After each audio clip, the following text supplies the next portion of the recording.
Sabrina, mère célibataire, a longtemps cumulé plusieurs emplois pour pouvoir boucler ses fins de mois.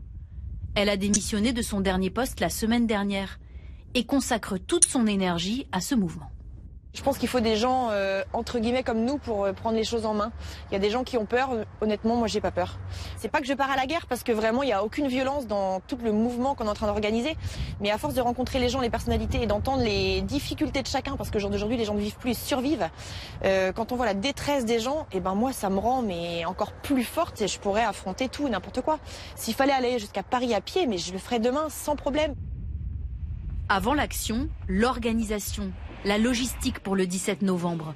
Objectif, optimiser le blocage.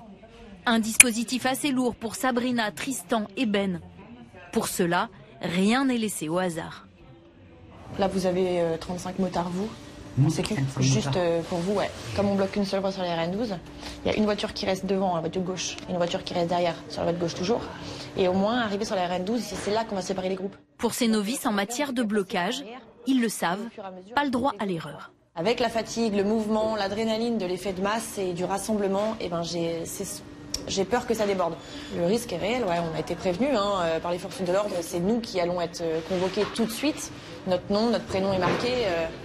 Ils ont nos contacts et on sait très bien qu'on risque de grosses amendes allant jusqu'à 15 000 € au moindre débordement. Donc après, s'il y a de la casse, j'ose même pas imaginer le prix des amendes, quoi.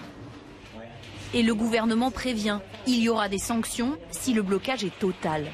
Raison de plus pour travailler main dans la main avec les forces de l'ordre en toute transparence. Là, il faut que ce soir tout soit établi, que moi je donne à la gendarmerie demain matin à 8h30, que je donne les consignes en fait. Il faut que tout soit écrit sur une feuille demain matin.